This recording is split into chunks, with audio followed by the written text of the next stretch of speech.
Dumating ang oras ng panganganak ni Elizabeth at nagluwal siya ng isang sanggol na lalaki. Nabalitaan ng kanyang mga kapitbahay at mga kamag-anak na siya'y pinagpala ng Panginoon. Nakigalak sila sa kanya. Nang ikawalong araw, dumalo sila sa pagtutuli ng sanggol. Zacarias sana ang ipapangalan sa kanya, gaya ng kanyang ama. Ngunit sinabi ng kanyang ina, hindi, Juan ang ipangalan sa kanya.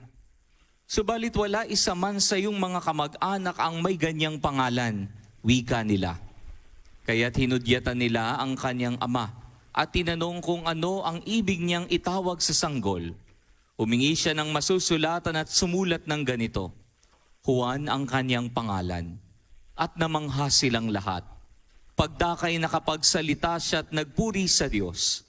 Natakot ang lahat ng kanilang kapitbahay, ano pat naging usap-usapan sa buong kaburulan ng Judea ang mga bagay na ito. Pinakaisip-isip ito ng lahat ng nakaalam at ang kanilang tanong, magiging ano kaya ang batang ito sapagkat maliwanag na sumasa kanya ang Panginoon. Ang mabuting balita ng Panginoon. Pinupuri ka namin, Panginoong Hesukristo. Magandang umaga po sa inyong lahat. Magtatanong po muli ako, taas nga po ang kamay ng mga nakawalong misa de Gallo na po. Taas po ang kamay. Marami pa rin po sa atin, palakpakan po natin ang bawat isa. Sa mga tao pong nakamintis ng mga araw, bumawi na lang po sa susunod na taon. Maraming salamat po sa palagiang pagdalo sa ating simbahan upang makapagsakripisyo para sa ating Misa de Gallo. Sa ating pong pagninilay, magandang mapagnilayan po natin ang patungkol sa ating ebanghelyo ngayong araw na ito. Magandang unang tanungin natin sa ating mga sarili, what is it in a name? Ano bang mayroon sa pangalan? Naitanong nyo na po ba kung bakit ganyan ang pangalan ninyo? Bakit Wendell? Bakit Grace? Bakit Francis? Alam niyo po, sa tuwing nagbibinyag po ako, hindi ko po mapigilang itanong sa aking sarili, bakit naman ganun yung pinangalan ng mga magulang sa kanilang anak? Alam niyo po, sa tagal ko na pong nagbibinyag, ay meron na po akong mga nabinyagan. Ang pangalan, magugulat po kayo, Jake Cyrus, Little One. O kaya po, totoo po, isang beses nabinyagan ko po isang bata, pangalan, Honda. Pero sinabi ko na lang po sa aking sarili, baka may meaning para sa mga magulang. Kaya ganun yung pangalan ng bata. Minsan nga daw po, may istorya. Habang nagbibinyag daw po yung isang pari, tinanong niya yung mga magulang, ano ba yung pangalan ng bata? At sumagot yung tatay, cellphone po, father.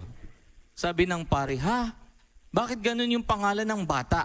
At ang sabi ng tatay, Father, pinaghalo po yung pangalan po namin. Celia po yung asawa ko. Ako naman po, Ponciano. Naku, pinagsama yung pangalan ng bata. Itong susunod naman, sino yung mga magulang nito?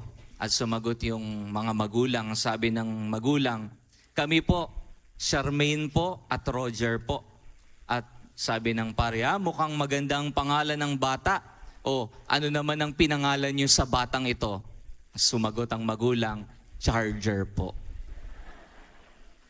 Napatawa na lang din yung pare sa kanyang narinig. Pero my dear brothers and sisters, ang ipinupunto po ng ating ebanghelyo ngayon ay patungkol sa pangalan. Ang pangalan po, makikita po natin, importante sa Biblia. Dahil ang pangalan ay magdidikta kung anong tao o kung sinong tao itong karakter na ito. Kung atin pong babalikan yung lumang tipan, hindi po ba maaalala po natin yung karakter na si Abraham? May meaning po yung pangalang Abraham, kaya po pinangalan ito ng Diyos sa kanya. Ibig sabihin po, Abraham means father of all nations. At ganun nga ang nangyari sa kanya. Ipinamahala ng Diyos ang maraming tao kay Abraham. Kaya po siya po'y tinawag na Father of all nations. Kung natatandaan din po natin, si Hannah, binanggit po mga ilang araw lumipas, ito pong si Hannah, hindi po magkaanak-anak. Dasal ng dasal siya sa Panginoong Diyos upang magkaroon ng anak. At di kalaunan, ginantimpalaan siya, binigyan siya ng isang anak. At ito'y pinangalanan niyang Samuel. Ang ibig sabihin ng Samuel, God listens. Nakikinig ang Diyos. Pinapakita, importante po ang pangalan. Ngayon naman po sa ating ebanghelyong narinig po natin ang patungkol sa kapanganakan ni Juan Bautista. Narinig natin yung mga kapitbahay ni Juan Bautista ay nagtaka. Bakit Juan ang pinangalan sa kanya? Pwede namang Zacarias din. Katulad ng pangalan ng kanyang tatay, napakalayong pangalan, sa nila nakuha yung Juan. Pero sinabi ng kanyang nanay at tatay, Juan pa rin ang ipapangalan sa kanya. Juan, ibig sabihin, God is gracious o mabuti ang Diyos. Na pinapakita na kahit matanda na sila, kahit incapable na sila para magkaroon ng anak, ay ginawaran pa rin sila ng biyaya ng Diyos.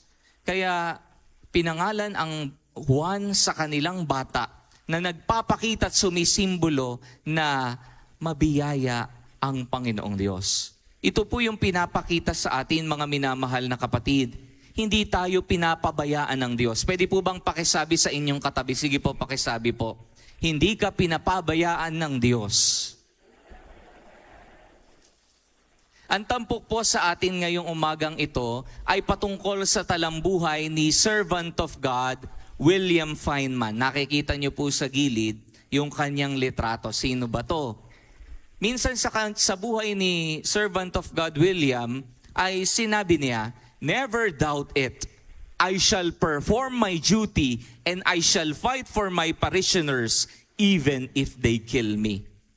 Ito po yung nangyari noong sinakop po tayo ng mga Kastila. Yung bansa po natin sinakop ng bansang Espanya.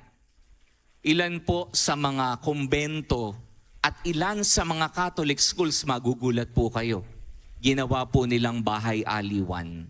Gayon din po yung ilang babae, pinagsamantalahan po nila.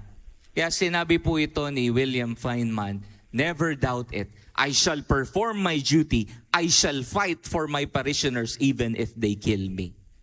Naniwala po siya na tunay at totoong mayroon Diyos. Kaya hindi po siya natatakot kahit pahumantong sa kanyang kamatayan. Ipaglalaban niya kung ano yung tama. Ito po yung pinapakita sa atin, mga minamahal na kapatid. Mayroon po tayong Diyos. At ang Diyos na ito ay Diyos kung saan hindi po tayo pababayaan. God is gracious and God listens to us. Sana'y maramdaman po natin ito ngayong nalalapit na Kapaskuhan.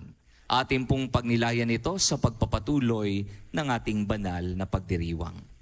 Amen. God is good all the time.